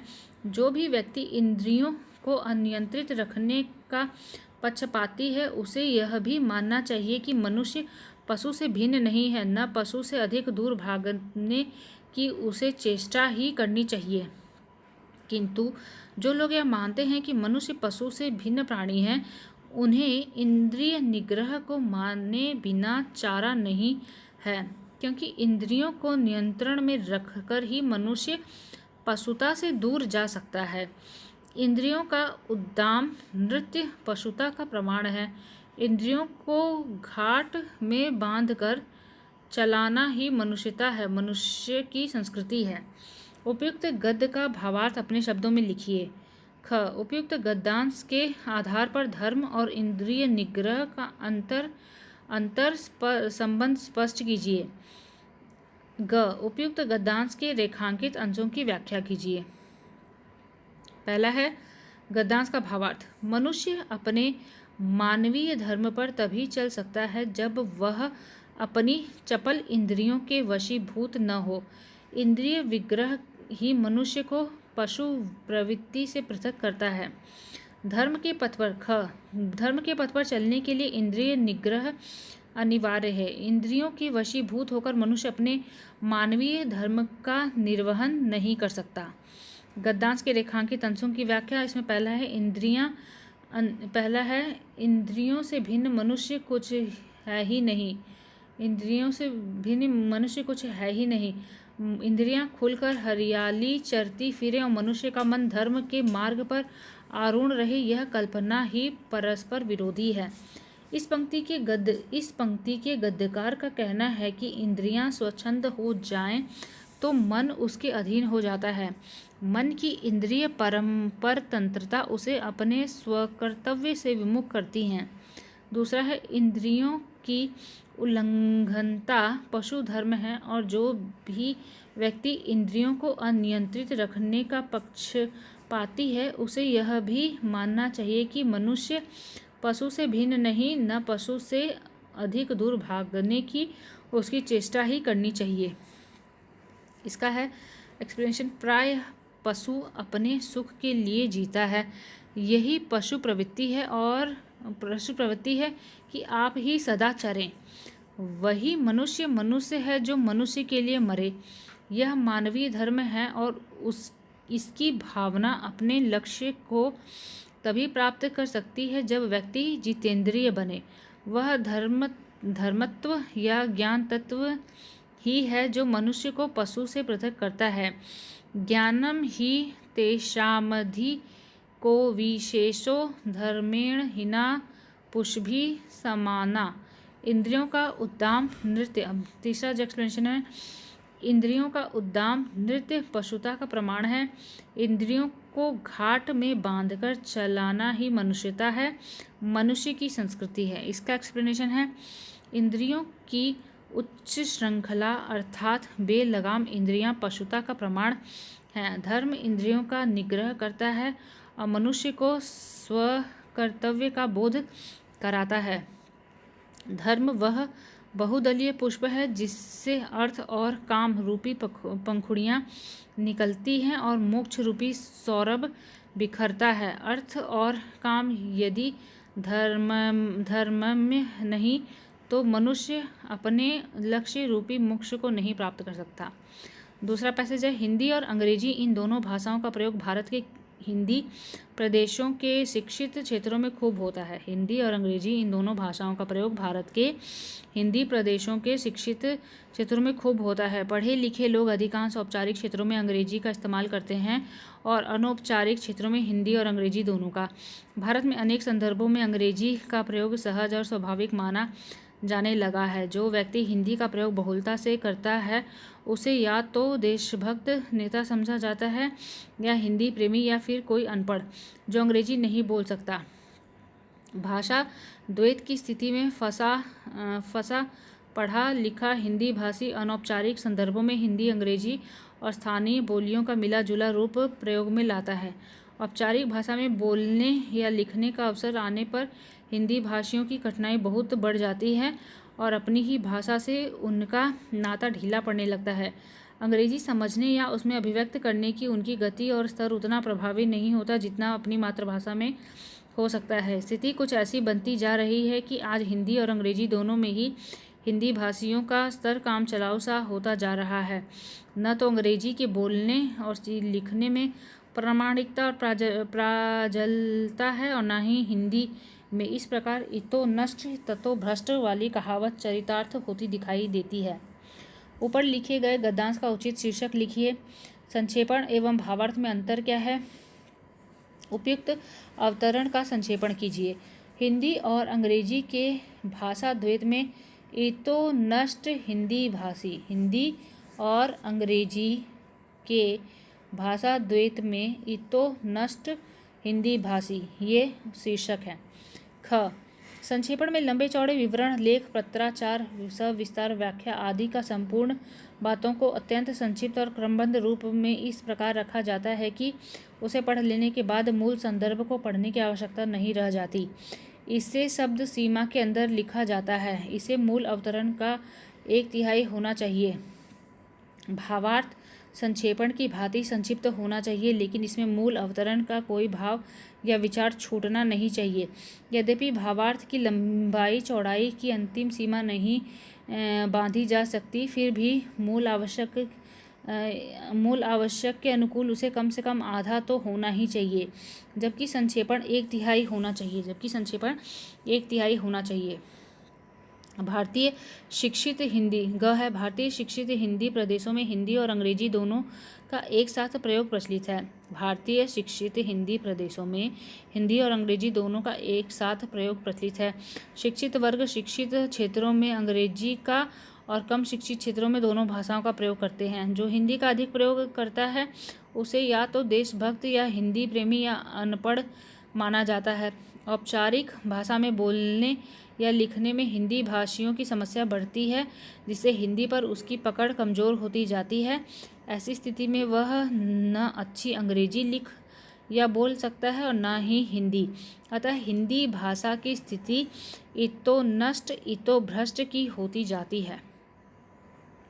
थर्ड, काल्पनिक विधानसभा में विधायक के त्यागपत्र देने के कारण रिक्त स्थान पर उपचुनाव की घोषणा से संबंधित अधिसूचना का प्रारूप प्रस्तुत कीजिए। ख उत्तर प्रदेश शासन की ओर से प्रदेश के समस्त मुख्य चिकित्सा अधिकारियों को पत्र लिखकर राष्ट्रीय ग्रामीण स्वास्थ्य मिशन संबंधी प्रगति के विवरण की जानकारी मांगिए। यह पत्र किस प्रकार का होगा? ख संख्या चुनाव आयोग उत्तर प्रदेश लखनऊ दिनांक 18 जनवरी 2013। श्री दीपचंद्र सोनकर विधायक विधानसभा सलेमपुर जिला देवरिया उत्तर प्रदेश के त्यागपत्र देने के कारण रिक्त सीट पर विधानसभा के उपचुनाव हेतु 20 मार्च 2013 को तिथि निर्धारित करने की अधिसूचना जारी की जाती है। अबस मुख्य सचिव मुख्य चुनाव आयुक्त उत्तर प्रदेश उक्त अधिसूचना की अग्रिम प्रतिलिपियां निम्नलिखित को प्रेषित की गई हैं। मुख्य सलाहकार महामहिम राज्यपाल उत्तर प्रदेश। दूसरा, मुख्य सचिव उत्तर प्रदेश शासन को। तीसरा, मुख्य सचिव गृह स्वास्थ्य एवं संबंधित विभागों के समस्त प्रमुख सचिवों को। अब मुख्य चुनाव आयुक्त उत्तर प्रदेश। ख क्वेश्चन था जो उत्तर प्रदेश शासन की ओर से प्रदेश के समस्त मुख्य चिकित्सा अधिकारियों को पत्र लिखकर राष्ट्रीय ग्रामीण स्वास्थ्य मिशन संबंधी प्रगति के विवरण की जानकारी मांगी। यह पत्र किस प्रकार का होगा? तो इसको लिखना है। ख पत्रांक 1-28 रा बिंदु स्व बिंदु मी बिंदु 20। उत्तर प्रदेश शासन लखनऊ 20 फरवरी 2013। प्रेषक भगवान स्वरूप पाठक। मुख्य सचिव उत्तर प्रदेश शासन लखनऊ। सेवा में समस्त मुख्य चिकित्सा अधिकारी गण उत्तर प्रदेश। विषय राष्ट्रीय ग्रामीण स्वास्थ्य मिशन संबंधी प्रगति का विवरण उपलब्ध कराने के संदर्भ में। महोदय मुझे आपको यह सूचित करने का निर्देश हुआ है कि आपके जनपद में क्रियान्वित राष्ट्रीय ग्रामीण स्वास्थ्य मिशन के तहत संपन्न कार्यों की प्रगति का विवरण 1 सप्ताह में पूर्व प्रेषित फॉर्मेट के अनुसार उपलब्ध कराने का कष्ट करें। शासन की इच्छा है कि जनहित में संचालित इस महत्वाकांक्षी योजना में निर्धारित कार्यों को यथाशीघ्र पूर्ण किया जाए तथा इसकी सूचना भारत सरकार को ससमय प्रेषित किया जा सके। भवदीय हस्ताक्षर भगवान स्वरूप पाठक, मुख्य सचिव। प्रतिलिपि सूचनार्थ एवं आवश्यक कार्रवाई हेतु सचिव, स्वास्थ्य मंत्रालय, भारत सरकार, नई दिल्ली। सचिव मुख्यमंत्री उत्तर प्रदेश सरकार। तीसरा प्रमुख सचिव स्वास्थ्य उत्तर प्रदेश शासन। चौथा प्रमुख सचिव ग्रामीण विकास उत्तर प्रदेश शासन। पांचवा निदेशक C&DS उत्तर प्रदेश जल निगम, गोमती नगर, लखनऊ। भवदीय भगवान स्वरूप पाठक, मुख्य सचिव उत्तर प्रदेश शासन। नोट: यह पत्र सरकारी पत्र की श्रेणी में आएगा।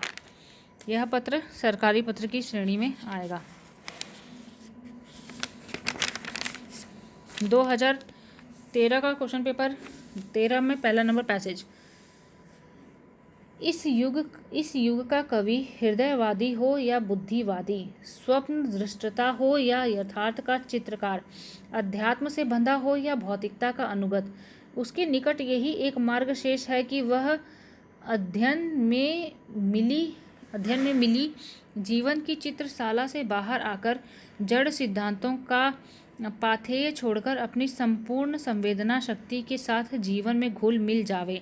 उसकी केवल व्यक्तिगत सुविधा असुविधा आज गौण है। उसकी केवल व्यक्तिगत हार जीत आज मूल्य नहीं रखती, क्योंकि उसके सारे व्यष्टिगत सत्य की आज समष्टिगत परीक्षा है। ऐसी क्रांति के अवसर पर सच्चे कलाकार पर पीर बावर्ची भीषती खर की कहावत चरितार्थ हो जाती है। उसे स्वप्न दृष्टता भी होना है। जीवन के क्षुद्र छाम निम्न स्तर तक मानसिक खाद्य भी पहुंचाना है। तृषित मानवता को संवेदना का जल भी देना है। सबके अज्ञान का भार भी सहना है। उसी के हृदय के तार इतने खींचे सधे होते हैं कि हल्की सी सांस से भी झंकृत हो सके। उसी की जीवन में इतनी विशालता संभव है कि उसमें सबके वर्ग भेद एक होकर समा सकें, और उसी की भावना का अंचल इतना अछोर बन सकता है कि सबके आंसू और हंसी संचित कर सके। उपयुक्त अवतरण का भावार्थ संक्षेप में लिखिए। उपयुक्त गद्यांश के आधार पर बताइए कि कवि का दायित्व क्या है। रेखांकित अंशों की व्याख्या कीजिए। तो पहला है उपयुक्त अवतरण का भावार्थ संक्षेप में लिखिए। क आधुनिक कवि के विषय में इस गद्यांश में संदर्भित किया गया है। कवि को अपनी हृदयवादिता, बुद्धिवादिता, स्वप्न दृष्टता, चित्रकारिता, आध्यात्मिकता एवं भौतिकतावादी जड़ सिद्धांत का परित्याग कर संपूर्ण संवेदना शक्ति के साथ जीवन के प्रवाह में घुल मिल जाना चाहिए। व्यक्तिगत हार जीत कोई माने नहीं रखती। कवि को सब कुछ सहते हुए उपेक्षित मानवता की संवेदना के साथ अज्ञान का भार सहना चाहिए। कविता में भी सबको समाहित करने का गुण होता है। कवि के हृदय के तार इतने सधे होते हैं कि छूने मात्र से झंकृत हो उठते हैं। मनुष्य हृदय इतना विशाल होता है कि सब कुछ इसमें एकाकार हो जाता है। कवि का दायित्व। दूसरा जो क्वेश्चन था, उपयुक्त गद्यांश के आधार पर बताइए कि कवि का दायित्व क्या है। कवि का दायित्व। मानव जीवन को निम्न स्तर पर खाद्य पहुंचाना और तृषित मानवता को जल पहुंचाना कवि का दायित्व है। इतना ही नहीं, सबके अज्ञान भार को भी कवि को सहना पड़ता है। वह सबके सुख और दुख में शरीक होता है। उसकी पंक्तियाँ बिना किसी भेदभाव के सभी वर्ग को अपने में समाहित कर लेती हैं। रेखांकित अंशों की व्याख्या। तो पहला रेखांकित वाक्य है, जड़ सिद्धांतों का पाथेय छोड़कर अपनी संपूर्ण संवेदना शक्ति के साथ जीवन में घुल मिल जावें। कवि का हृदयवादी या बुद्धिवादी आदि संवर्गों से बाहर आकर मानवीय संवेदना के साथ चलना चाहिए। उनकी पंक्तियाँ मानवीय संवेदना युक्त होनी चाहिए। जड़ सिद्धांतों का परित्याग करके कवि को सारी संवेदना शक्ति के साथ चलना चाहिए। उसके सारे व्यष्टिगत सत्य की आज समष्टिगत परीक्षा है। इसका अर्थ है, आधुनिक युग के कवियों की व्यक्तिगत हार जीत का कोई मतलब नहीं होता, क्योंकि उन्हें संपूर्ण मानवता की संवेदना के साथ चलना पड़ता है। इस युग में कवि की दृष्टि व्यष्टिगत और समष्टिगत परख होती है। उसके व्यक्तिगत फायदे गौण होते हैं। तृषित थर्ड है, तृषित मानवता को संवेदना का जल भी देना है। तृषित मानव को संवेदना का जल भी देना है। इस काल के कवि को मानवता के प्रति अत्यधिक उदार भाव रखना पड़ेगा। भूखी, प्यासी और तृष्टित मानवता के दुखों में शामिल होना पड़ेगा। सबके अज्ञान का बोझ सहना पड़ेगा। अपनी पंक्तियों के माध्यम से कवि मानवता के संवेदना की पुकार सुनता है। चौथा है, उसी के हृदय के तार इतने खिंचे सधे होते हैं कि हल्की सी सांस से भी झंकृत हो सकें। अर्थ है, व्याख्या है इसकी, कवि के हृदय स्थल के तार इतने तने सधे होते हैं कि जरा सी श्वास लेने मात्र से ही झंकार हो उठते हैं। कहने का तात्पर्य यह है कि कवि हृदय इतना महान होता है कि जरा सा अवसर पाकर ही उन्हें पंक्तिबद्ध कर देता है। कवि का जीवन विशाल होता है। उसमें सभी को अपने में समाहित करने की शक्ति होती है। दूसरा पैसेज है, माना कि साहित्य से आनंद आता है, लेकिन किस तरह का आनंद आता है, उससे आपके कर्ममय जीवन पर किस तरह का प्रभाव पड़ता है, किस तरह के संस्कार आपके मन में बनते बिगड़ते हैं। ये तमाम समस्याएं साहित्य शास्त्र की ही समस्या है। इन समस्याओं के उठते ही साहित्य शास्त्री दो खेमों में बटे हुए दिखाई देते हैं। एक खेमे में वे जो आनंद की परिणति आनंद ही में मानते हैं, वे साहित्य के प्रभाव से बनने बिगड़ने वाले संस्कारों, मनुष्य के कर्ममय जीवन पर साहित्य की प्रतिक्रिया पर विचार करना आवश्यक नहीं समझते। दूसरे खेमे में वे हैं जो साहित्य को शुद्ध आनंद रूप नहीं मानते, वरन मनुष्य जीवन में उसके प्रभाव पर भी विचार करते हैं, यानी उसकी उपयोगिता भी स्वीकार करते हैं। पहले खेमे में तमाम भाववादी आइडियलिस्टिक विचारक आते हैं जो साहित्य को केवल मनोरंजन की वस्तु मानते हैं। इन्हीं में वे रूपवादी शामिल हैं जो साहित्य की व्यापकता और सार्वजनीयता उसके कौशल या रूप में देखते हैं। इसके विरुद्ध स्वदेशी साहित्य का समर्थन करने वाले, सौंदर्य को उपयोगी मानने वाले केवल भौतिकवादी ही नहीं, वरन वे तमाम ब्रह्मवादी, भाववादी, धार्मिक और जनसेवी साहित्यकार भी हैं जो भौतिकवादी दर्शन न मानते हुए भी जनता से प्रेम करने के कारण उसके उपकार के लिए साहित्य रचते रहे हैं। उपयुक्त अवतरण का उचित शीर्षक लिखिए। दूसरा, साहित्य में कलात्मक आनंद और उपयोगिता का तुलनात्मक विवेचन कीजिए। तीसरा, उपयुक्त अवतरण का संक्षेपण लिखिए। तो पहला है उचित शीर्षक, साहित्य से आनंद। साहित्य से आनंद मिलता है। आनंद का ये क्या है? दूसरा क्वेश्चन था, साहित्य में कलात्मक आनंद और उपयोगिता का तुलनात्मक विवेचन कीजिए। साहित्य से आनंद मिलता है। आनंद का परिणाम आनंद ही होता है। मानव जीवन में साहित्य के प्रभाव पर विचार किया जाता है और उसकी उपयोगिता को स्वीकार किया जाता है। साहित्य को शुद्ध आनंद न मानने वाले उसकी उपयोगिता को स्वीकार करते हैं। काव्यात्मक आनंद के अंतर्गत साहित्य का परिणाम आनंददायक होता है। साहित्य से ही आनंद की प्राप्ति होती है। संस्कार और कर्म साहित्य के क्षेत्र के विषय हैं। भाषा, शैली, रस, अलंकार और एवं छंद में निबंध पंक्तियाँ कलात्मक आनंद प्रदान करती हैं। ब्रह्मवादी, भाववादी, जनसेवी कवि साहित्य की रचना मानव के लिए करते हैं। साहित्य में कलात्मक आनंद और उपयोगिता, साहित्य की व्यापकता और सार्वजनिकता उसके कौशल एवं मनोरंजन के रूप में देखी जाती हैं। साहित्य की रचना परोपकार के लिए होती है। साहित्य का मानव के कर्ममय जीवन पर प्रभाव पड़ता है। साहित्यकारों के दो वर्ग हैं, जिसमें से एक वर्ग साहित्य को आनंद मानते हैं तो दूसरे वे हैं जो साहित्य को शुद्ध आनंद रूप नहीं मानते, केवल उसकी उपयोगिता पर विचार करते हैं।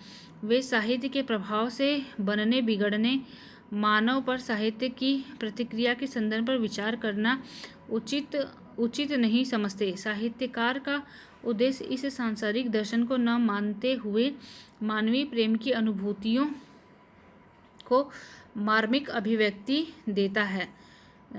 तीसरा क्वेश्चन है क मुजफ्फरनगर उत्तर प्रदेश में हुए दंगों से चिंतित केंद्र सरकार की ओर से उत्तर प्रदेश की राज्य सरकार को दंगा नियंत्रण और घटना की जांच का निर्देश देने वाला एक सरकारी पत्र प्रस्तुत कीजिए। ख कार्यालय आदेश और अधिसूचना में क्या अंतर है, उदाहरण देकर स्पष्ट कीजिए। सरकारी पत्र, पत्र संख्या 250/20/2014। केंद्र सरकार, गृह मंत्रालय। प्रेषक क ख ग उप सचिव, केंद्र सरकार। सेवा में मुख्य सचिव, उत्तर प्रदेश। विषय उत्तर प्रदेश सरकार को मुजफ्फरनगर उत्तर प्रदेश में हुए दंगे की घटना की जांच के निर्देश। महोदय, मुझे यह कहने का निर्देश हुआ है कि मुजफ्फरनगर उत्तर प्रदेश में हुए दंगों से चिंतित केंद्र सरकार उत्तर प्रदेश की राज्य सरकारों को दंगा नियंत्रण और घटना की जांच का निर्देश देने का आदेश देती है। इस संबंध में आप जो भी कार्यवाही करें उसका संपूर्ण विवरण केंद्र सरकार को भेजें। क ख ग उप सचिव, केंद्र सरकार, दिनांक 17/7/2014। कार्यालय आदेश और अधिसूचना में अंतर। कार्यालय आदेश, यह एक कार्यालय द्वारा दिया गया आदेश होता है।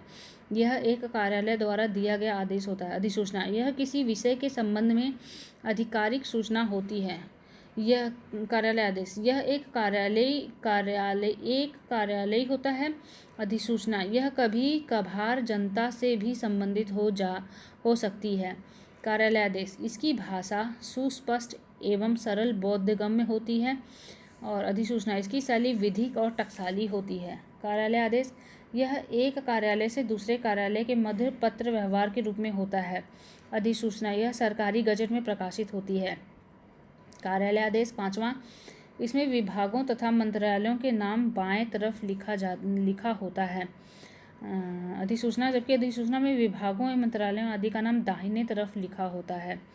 कार्यालय आदेश अनुभाग अधिकारी द्वारा जारी किए जाते हैं। अधिसूचना सामान्यतः राष्ट्रपति या राज्यपालों द्वारा जारी किए जाते हैं। उदाहरण, कार्यालय आदेश, केंद्रीय सचिवालय सेवा में चतुर्थ ग्रेड के अधिकारी के रूप में प्रयुक्त श्री XM एवं L को पदवृद्धि करके दिनांक 1/7/2014 से वित्त मंत्रालय में अनुभाग अधिकारी नियुक्त किया गया है। नए आदेश होने तक उनकी नियुक्ति सामान्य अनुभाग में कर दी गई है। हस्ताक्षर क ख ग अवर सचिव, भारत सरकार। प्रतिलिपि श्री XM एवं L की सूचनार्थ और अनुपालनार्थ प्रेषित। आज्ञा से हस्ताक्षर क ख ग संयुक्त सचिव। उदाहरण, अधिसूचना, भारतीय राजपत्र के भाग 1 खंड 1 खंड 3 में प्रकाशन हेतु भारत सरकार, सूचना और प्रसारण मंत्रालय, केंद्रीय फिल्म सेंसर बोर्ड, नई दिल्ली, दिनांक 15/7/2014। अधिसूचना क्रम संख्या 90/6/2014। राष्ट्रपति के अगला आदेश जारी किए जाने तक भारतीय प्रशासनिक सेवा श्रेणी द्वितीय के निम्नलिखित अधिकारियों को दिनांक 2 जुलाई 2014 से भारतीय प्रशासनिक सेवा श्रेणी प्रथम के वेतनमान में स्थानापन्न रूप से प्रयुक्त किया है। ABCDE क ख ग। संयुक्त सचिव भारत सरकार। उक्त अधिसूचना की अग्रिम प्रतिलिपि सभी संबंधितों को प्रेषित की गई है। 2014 का क्वेश्चन पेपर। मत या पहला पैसेज है, मत या संप्रदाय के अर्थ में धर्म शब्द का प्रयोग करना हमने अधिकतर विदेशियों से सीखा है। जब विदेशी भाषाओं के मजहब रिलीजन शब्द यहाँ प्रचलित हुए तब भूल से या स्पर्धा से हम उनके स्थान पर धर्म शब्द का प्रयोग करने लगे, परंतु हमारे प्राचीन ग्रंथों में जो विदेशियों के आने के पूर्व रचे गए थे, कहीं पर भी धर्म शब्द मत, विश्वास या संप्रदाय के अर्थ में प्रयुक्त नहीं हुआ। प्रत्युत उनमें सर्वत्र स्वभाव और कर्तव्य, इन दो ही अर्थों में इसका प्रयोग पाया जाता है। प्रत्येक पदार्थ में जो उसकी सत्ता है, जिसको स्वभाव कहते हैं, वही उसका धर्म है। जैसे वृक्ष का धर्म जड़ता और पशु का धर्म पशुता कहलाती है, ऐसे ही मनुष्य का धर्म मनुष्यता है। वह मनुष्यता किस वस्तु पर अवलंबित है, इसमें किसी का मतभेद नहीं हो सकता कि मनुष्यता का आधार बुद्धि है। बुद्धि की दो शाखाएं हैं, एक कल्पना शक्ति, दूसरी विचार शक्ति। कल्पना शक्ति संदेहात्मक और विचार शक्ति निर्णयात्मक है। बिना संदेह के किसी बात का निर्णय नहीं हो सकता। बिना संदेह के किसी बात का निर्णय नहीं हो सकता। अतएव अपनी कल्पना शक्ति से संदेह उठाकर पुनः विचार शक्ति से उसका निर्णय करने में जो समर्थ है, वही मनुष्य है। संसार में सिवाय असभ्य और वन्य लोगों के और कौन ऐसा मनुष्य होगा जिसको ऐसे धर्म की आवश्यकता न होगी जो उसे मनुष्य बनाता है। उपयुक्त गद्यांश का भावार्थ अपने शब्दों में लिखिए। उपयुक्त गद्यांश के आधार पर धर्म का अर्थ स्पष्ट कीजिए। उपयुक्त गद्यांश के रेखांकित अंशों की व्याख्या कीजिए। भावार्थ। धर्म शब्द का प्रयोग हमने विदेशियों से सीखा। धर्म शब्द का प्रयोग हमने विदेशियों से सीखा। उनके मजहब या रिलीजन के स्थान पर हमने धर्म शब्द का प्रयोग किया। हमारे प्राचीन धर्म ग्रंथों में धर्म हर जगह स्वभाव और कर्तव्य के रूप में प्रयोग किया गया है। प्रत्येक वस्तु की जो सत्ता होती है उसी को धर्म कहते हैं। जैसे वृक्ष में जड़ता, पशु में पशुता एवं मनुष्य में मनुष्यता उनके धर्म हैं। मनुष्यता का आधार बुद्धि होती है। इसके दो रूप हैं, एक कल्पना शक्ति और दूसरा विचार शक्ति। मनुष्य वह होता है जो कल्पना शक्ति से संदेह पैदा कर उसका विचार शक्ति से निर्णय करता है। मनुष्य में मनुष्यता ही उसका धर्म है। धर्म शब्द का अर्थ। धर्म शब्द को अंग्रेजी में रिलीजन और उर्दू में मजहब नाम से प्रयोग किया जाता है। हमारे पौराणिक ग्रंथों में धर्म को सर्वत्र स्वभाव और कर्तव्य इन दो अर्थों में प्रयुक्त किया गया है। सभी वस्तुओं का अपना धर्म होता है। संसार में असभ्य लोगों को छोड़कर सभी को धर्म की जरूरत होती है। यही धर्म मनुष्य को मनुष्यता प्रदान करता है। रेखांकित अंशों की व्याख्या। पहला है, हमारे प्राचीन ग्रंथों में जो विदेशियों के आने से पूर्व रचे गए थे, कहीं पर भी धर्म शब्द मत, विश्वास या संप्रदाय के अर्थ में प्रयुक्त नहीं हुआ है। व्याख्या। हमारे पौराणिक ग्रंथ जो विदेशियों के आगमन से पहले रचे गए थे, उसमें किसी भी स्थान पर धर्म शब्द का मत, विश्वास, संप्रदाय के रूप में प्रयोग नहीं किया गया है। उसमें प्रत्येक जगह स्वभाव और कर्तव्य के विषय में वर्णन किया गया है। प्रत्येक पदार्थ में जो उसकी सत्ता है, जिसको स्वभाव कहते हैं, वही उसका धर्म है। व्याख्या। हर वस्तु में जो उसकी अपनी सत्ता होती है, उसी को उसका स्वभाव कहते हैं। वही स्वभाव उसका धर्म होता है। मानव की मानवता ही उसका धर्म है। बुद्धि की दो शाखाएं हैं, एक कल्पना शक्ति, दूसरी विचार शक्ति। कल्पना शक्ति संदेहात्मक और विचार शक्ति निर्णयात्मक है। व्याख्या। विवेक के दो रूप होते हैं। एक को कल्पना शक्ति कहा जाता है और दूसरे को विचार शक्ति। जब कल्पना शक्ति से शंका उत्पन्न होती है, तब विचार शक्ति से उसका निर्णय किया जाता है। संसार में सिवाय असभ्य और वन्य लोगों के और कौन ऐसा मनुष्य होगा जिसको ऐसे धर्म की आवश्यकता न होगी जो उसे मनुष्य बनाता है। मनुष्य में मनुष्यता ही उसका धर्म है। मनुष्य में मनुष्यता ही उसका धर्म है। इस संसार में असभ्य लोगों के सिवाय मनुष्य वह है जिसमें मनुष्यता होती है। इसी से वह मनुष्य बनता है। प्रत्येक वस्तु में उसकी अपनी सत्ता निहित होती है जो उसकी आवश्यकता को पूरी करती है। दूसरा, श्रद्धा एक सामाजिक भाव है। इससे अपनी श्रद्धा के बदले में हम श्रद्धेय से अपने लिए कोई बात नहीं चाहते। श्रद्धा धारण करते हुए अपने को उस समाज में समझते हैं जिसके किसी अंश पर, चाहे हम व्यक्ति रूप में उनके अंतर्गत न भी हों, जानबूझकर उसने कोई शुभ प्रभाव डाला। श्रद्धा स्वयं ऐसे कामों के प्रतिकार में होती है जिसका शुभ प्रभाव अकेले हम नहीं बल्कि सारे मनुष्य समाज पर पड़ सकता है। श्रद्धा एक ऐसी आनंदपूर्ण कृतज्ञता है जिसे हम केवल समाज के प्रतिनिधि रूप में प्रकट करते हैं। सदाचार पर श्रद्धा और अत्याचार पर क्रोध या घृणा प्रकट करने के लिए समाज के प्रत्येक व्यक्ति को प्रतिनिधित्व प्रदान कर रखा है। यह काम उसने इतना भारी समझा है कि उसका भार सारे मनुष्यों को बांट दिया है, 2-4 मानवीय लोगों के ही सर पर नहीं छोड़ रखा है। जिस समाज में सदाचार पर श्रद्धा और अत्याचार पर क्रोध प्रकट करने के लिए जितने ही अधिक लोग तत्पर पाए जाएंगे, उतना ही वह समाज जागृत समझा जाएगा। उपयुक्त गद्यांश का उचित शीर्षक लिखिए। श्रद्धा किसे कहते हैं? उपयुक्त अवतरण का संक्षेपण कीजिए। तो प्रस्तुत गद्यांश का उचित शीर्षक है श्रद्धा। प्रस्तुत गद्यांश का उचित शीर्षक है श्रद्धा। दूसरा था, श्रद्धा किसे कहते हैं? श्रद्धा सामाजिक भाव है। श्रद्धा सामाजिक भाव है। श्रद्धा एक ऐसा प्रतिकार है जिसका प्रभाव संपूर्ण मनुष्य जाति पर पड़ता है। श्रद्धा को हम केवल एक समाज के प्रतिनिधि के रूप में प्रकट करते हैं। सदाचार पर श्रद्धा को प्रकट करने के लिए हम जितना तत्पर होंगे वह उतना ही जागृत जाना जाएगा। श्रद्धा उसे कहा जाता है जिसका प्रभाव संपूर्ण समाज की मानवता पर पड़ता है। उपयुक्त अवतरण का संक्षेपण कीजिए। संक्षेपण: श्रद्धा समाज का भाव है। श्रद्धा समाज का भाव है जिसका प्रभाव संपूर्ण मानवता पर पड़ता है। श्रद्धा हमारे ऊपर शुभ प्रभाव डालती है।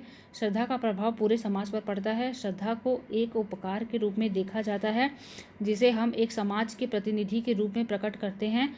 सदाचार पर श्रद्धा और अत्याचार पर क्रोध को प्रकट करने के लिए समाज ने प्रत्येक व्यक्ति को प्रतिनिधित्व दिया है। इसका भार संपूर्ण मानवता पर डाला गया है। सदाचार पर श्रद्धा और अत्याचार पर क्रोध प्रकट करने के लिए जितने अधिक लोग होंगे वह समाज उतना ही अधिक जागरूक होगा। परिपत्र का क्वेश्चन नंबर 3, परिपत्र का स्वरूप स्पष्ट करते हुए उसका एक उदाहरण दीजिए।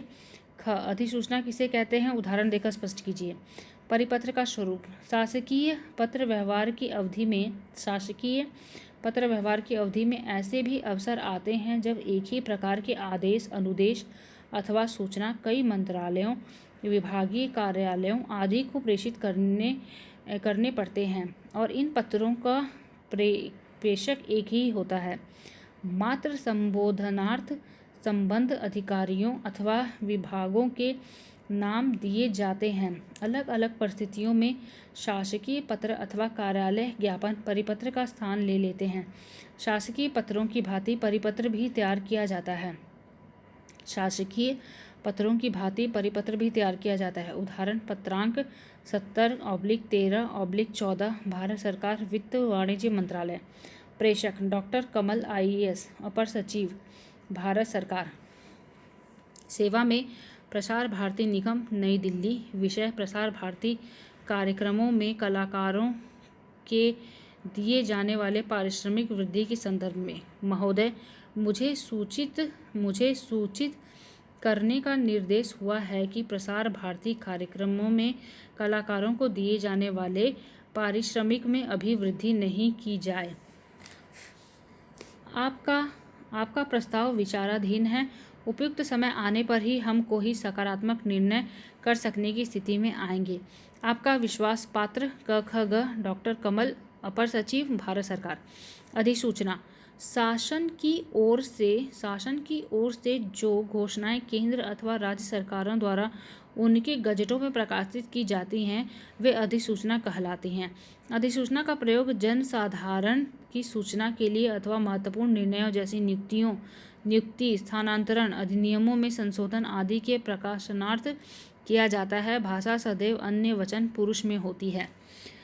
उदाहरण: उत्तर प्रदेश शासन वित्त सामान्य विभाग। उत्तर प्रदेश शासन वित्त सामान्य विभाग, संख्या G41507 10-321-14, दिनांक लखनऊ 12 नवंबर 2014।